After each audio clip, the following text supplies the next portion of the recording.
TV একবার ফলতায় প্রচারে এসে বলেছিলেন আমাকে নাকি মাছ বেচাবেন ডায়মন্ড হারবারে। ওনাকে আমি বললাম আপনি আসবেন, আপনাকে ফলতায় মাছ ভাত খাওয়াবো। জাহাঙ্গীর প্রসঙ্গে কি বলবেন? জাহাঙ্গীর খান সে নাকি বেতাজ বাদশা পুষ্পা ঝুঁকেগা নেই বলেছিল, তারপরে তা ওর সঙ্গে আর কি বলার আছে? আর বলার কিছু নেই। জাহাঙ্গীর আর যারা যারা ছিল সাগডেট ফাগডেট সব মোটামুটি গর্তে ঢুকে গেছে। আর ওদের নিয়ে বেশি আলোচনার বিষয় নয়। সাধারণ মানুষ বিপুল ভোটে জয়যুক্ত করেছে। বিপুল ভোটে জয়লাভ। ভয় পেয়ে ভোট দিতে পারলো না।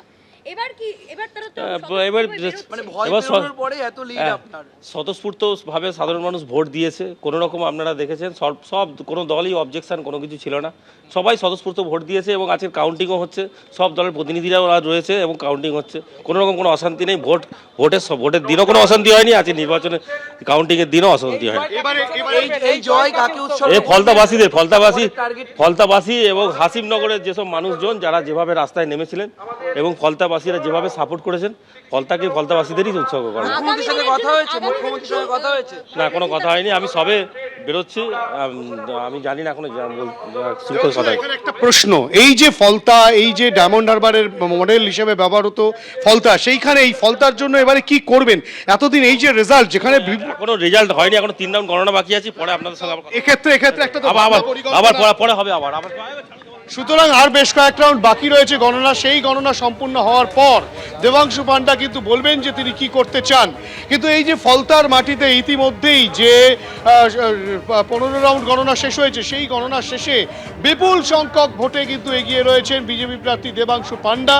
এবং তিনি যেটা বলছেন, এই যে এগিয়ে থাকা বা জয়ের দিকে এগিয়ে চলা, তার কিন্তু পুরোপুরি কৃতিত্ব ফলতাবাসীর।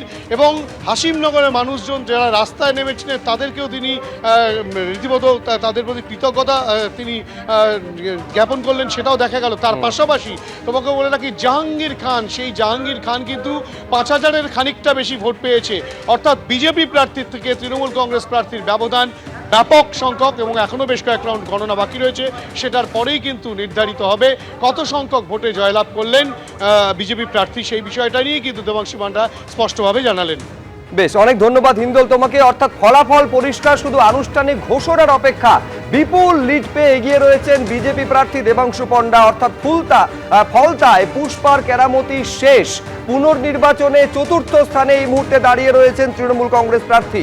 15 রাউন্ডের গণনা শেষে বিজেপি প্রার্থী দেবাংশু পান্ডা 1,03,089টি ভোট পেয়েছেন। দ্বিতীয় স্থানে রয়েছেন সিপিএম প্রার্থী, তিনি পেয়েছেন 33,416টি ভোট। তৃতীয় স্থানে রয়েছেন কংগ্রেস প্রার্থী, তিনি পেয়েছেন 9,089টি ভোট।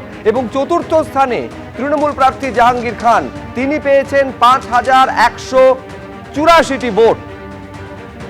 বিপুল ভোটে এগিয়ে রয়েছেন বিজেপি প্রার্থী দেবাংশু পান্ডা। শুধু আনুষ্ঠানিক ঘোষণা হওয়ার বাকি রয়েছে তার জয়ের। যে ফল, তাতে জয় প্রায় নিশ্চিত বিজেপি প্রার্থীর।